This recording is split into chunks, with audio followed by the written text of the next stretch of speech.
To that कैसे start हुआ, कहाँ से पढ़े हुए आप, क्या एजुकेशन है आपकी? मेरी स्कूलिंग जो है वो रावलपिंडी से है। सर सैयद स्कूल से मैंने मैट्रिक किया। गॉर्डन कॉलेज से मैंने अपनी ग्रेजुएशन की। उसके बाद एमबीए करने की नाकाम कोशिश की, मार्केटिंग में नहीं कर पाया। कहाँ से करने की कोशिश? मैं हजवेरी से, लाहौर से। अच्छा, तो वहाँ से पिंडी से फिर लाहौर? बेसिकली मैं लाहौर से बिलोंग करता हूँ। मेरे ताया ने मुझे अडॉप्ट किया और पिंडी में वो रजिस्ट्रार हैं थे, अल्लाह उनको गरीक रहमत करे, सुप्रीम कोर्ट में। तो मैं पढ़ता नहीं था, तो मुझे कहते कि चलो भाई मैं तुम्हें पढ़ाऊँगा। अच्छा। तो वो खैर मुझे अपने पास ले गए, वहाँ मेरी ग्रेजुएशन तक मैंने अपनी एजुकेशन ली। उसके बाद मैं मूव बैक टू लाहौर वापस, और फिर ज़िंदगी का सफ़र शुरू हो गया और फिर चलता ही चला। क्या चीज़ डिस्ट्रैक्ट कर रही थी आपको एमबीए ना करने से, मतलब एमबीए करने से? सॉरी, मेरा ख्याल है कि क्या डिस्ट्रैक्शंस थी? मेरा ख्याल है कि मेरे ताया की डेथ हो चुकी हुई थी। ओके। तो ताया की डेथ के बाद वो जो प्रेशर था, मुझे आज भी याद है। मैं अपने ताया को कहता था कि मुझे ना पुलिस में करवा दें आप, मैं पुलिस में जाना चाहता हूँ। तो वो मुझे कहते थे कि सोचना भी मत। अच्छा। कि पुलिस वाली लाइन, वो इतना अगेंस्ट थे? वो मेरा ख्याल है कि डेली उनकी जो इंट्रैक्शन था वो इन जैसे लोगों के साथ था। तो वो कह रहे थे कि मेरा नहीं ख्याल कि तुम सर्वाइव कर पाओगे। और लॉयल्टी के साथ वो बहुत लॉयल इंसान थे, बहुत लॉयल इंसान थे। तो उनको पता था कि शायद मैं इतना लॉयल रह नहीं पाऊँगा, तो इस वजह से। तो फिर मैंने अपनी स्टडीज़ को क्विट किया और उसके बाद फिर मैंने बिज़नेस शुरू किया। ओके। मेरा अपना बिज़नेस स्टार्ट लिया। मेरी मेन बुटीक थी लाहौर में, एम्पायर सेंटर में। वहाँ कुछ अर्सा मैंने बिज़नेस किया, तो उसको उस तरह से सक्सेस रेट नहीं मिला। तो फिर मैंने जॉब स्टार्ट कर दी एज अ सोज़ोवर्ल्ड सिनेमा में as a marketing manager. Okay. तो बस ऐसे ही जर्नी करते करते सिनेमा में मार्केटिंग मैनेजर, ये तो बड़ी डिफरेंट। कहाँ बुटीक चला रहे थे, कहाँ यहाँ? मैंने कहा ना कि मेरा कुछ भी काम जो है वो मेरा अनसर्टन, मेरी पूरी लाइफ जो है ना वो इसी तरह से है। मैं अगर ये कहूँ कि मैंने कोई भी काम, वो कहते हैं ना कि शौक़ से करना, मैं कोई भी काम मेहनत से करता हूँ। ओके। शौक से ज़्यादा मेहनत है। शौक़ मेरा ख्याल है कि एक टाइम होता है कि आप एक चीज़ का शौक़ है, जब आपको वो मिल गई, आपने सीख ली, तो उसका शौक़ शायद आप मेंटेन या सस्टेन नहीं कर पाते। मतलब तो आपकी अटेंशन बहुत जल्दी चेंज होती है, या आपके गोल्स बड़ी जल्दी चेंज होती है, ये कर लिया आप मूव ऑन नेक्स्ट। हाँ, कुछ व्हाट नेक्स्ट वाली बात है कि आपको ज़िंदगी में और क्या करना है। एक्टिंग एक ऐसा जॉनरा है कि जिसमें मैं हमेशा मैंने इसको क्विट किया है। अच्छा। मुझे जब मैंने पहली बार अपने आप को स्क्रीन पर देखा, स्टिल्स में देखा, मुझे आज भी याद है, ये इतनी बार मैं शेयर कर चुका हूँ खावर भाई को। खावर भाई के बगैर मेरा ये जर्नी और मेरा ख्याल है कि कंप्लीट नहीं हो पाते। खावर भाई मुझे मिले, मेरे काफ़ी लंबे लंबे बाल से थे, अजीब से हमारा हुलिया था।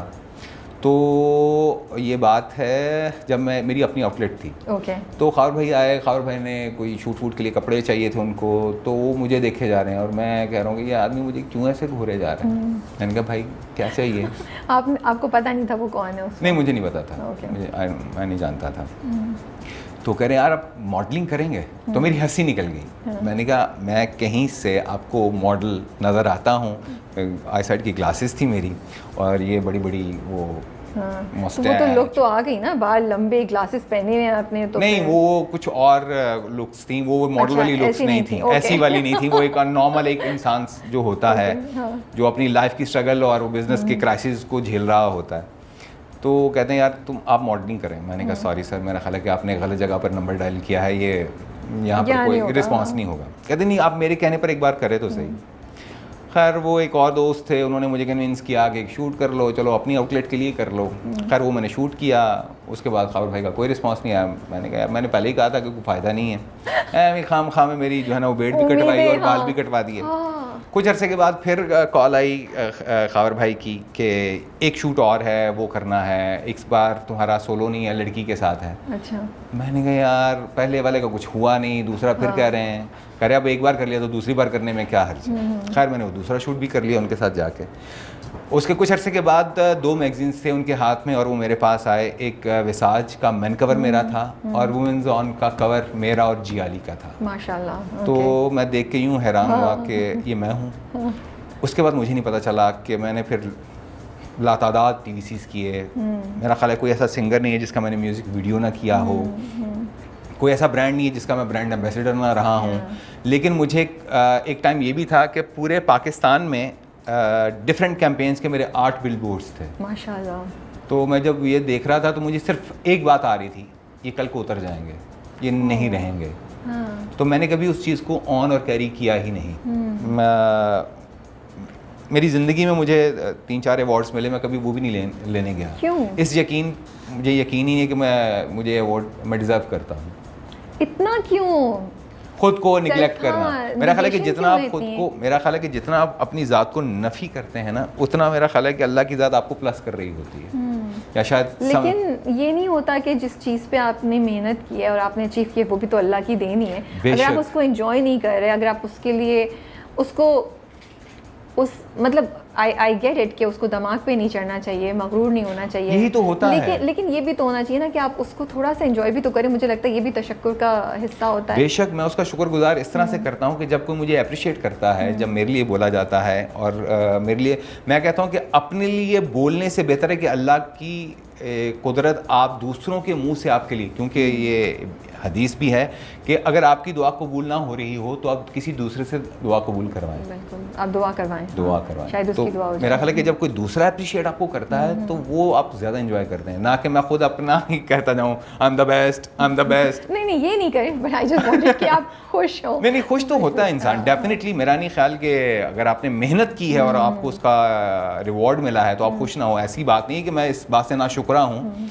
लेकिन मेरा सबसे बड़ा प्रॉब्लम यही रहा है शुरू से लेकर आज तक कि मैं अपने लिए बोलने में बड़ा वो हूँ कि थोड़ा सा नहीं, काफ़ी ज़्यादा। तो ये तो मॉडलिंग का था, फिर आपने रैम्प पे भी वॉक किया? मैंने रैम्प इंटरनेशनली रैम्प भी किया और बहुत रैम्प वॉक की। उसके अलावा फिर मुझे जो एक्टिंग में लेकर आई वो भी one of the legend Savera Nadeem ma'am. मुझे फ़र्स्ट एक्टिंग का चांस जो है वो मैडम सवेरा ने दिया और मेरा फ़र्स्ट प्ले था उज़्मा आपा के साथ, उज़्मा गिलानी। वो प्ले मैं कभी भी नहीं भूल सकता। डाक बाबू के नाम से वो प्ले था और वो मेरा स्टार्ट था। और मुझे याद है कि जब मैं सवेरा ने मुझे कहा कि आप समीर एक्टिंग करोगे तो मैं हंसना शुरू हो गया। मैंने कहा मॉडलिंग होती नहीं है, एक्टिंग मैं कहाँ से करूँगा। उससे पहले एक डायरेक्टर हैं, एक फ़िल्म के लिए उन्होंने मुझे ऑडिशन के लिए बुलाया। ख़ाबर भाई ने कहा कि तुम ऑडिशन दो। मैंने कहा ख़ाबर भाई मुझसे नहीं होगा, मैं नहीं कर पाऊँगा।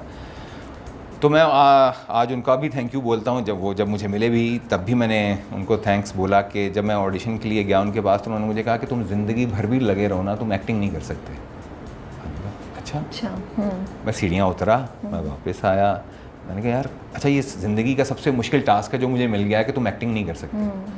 उसके बाद फिर मैंने मेहनत करना शुरू की। जब मैम सवेरा मिली उनके साथ काम किया, फिर सरमद मेरे स्टार्ट में, सरमद ने मुझे बहुत हेल्प आउट किया, अमीन इकबाल ने मुझे बहुत हेल्प आउट किया मेरे स्टार्ट के करियर में। जितने भी ये डायरेक्टर्स हैं, शाहिद ज़हूर हैं, ये लोग, इनके साथ फिर मैंने काम करना शुरू किया। तो क्या आपने क्या इम्प्रूव किया? मतलब उन्होंने बोला कि आप तो एक्टर बन ही नहीं सकते, फिर आपने अपने आप को कैसे, अपने स्किल को इम्प्रूव किया, क्या किया? अच्छा, मैंने फ़ारूक ज़मीर साहब, बहुत ही प्यारे इंसान, अल्लाह उनको गरीक़ रहमत करे, उन्होंने कहा कि तुम ना अपने वोकल पे काम करना शुरू करो।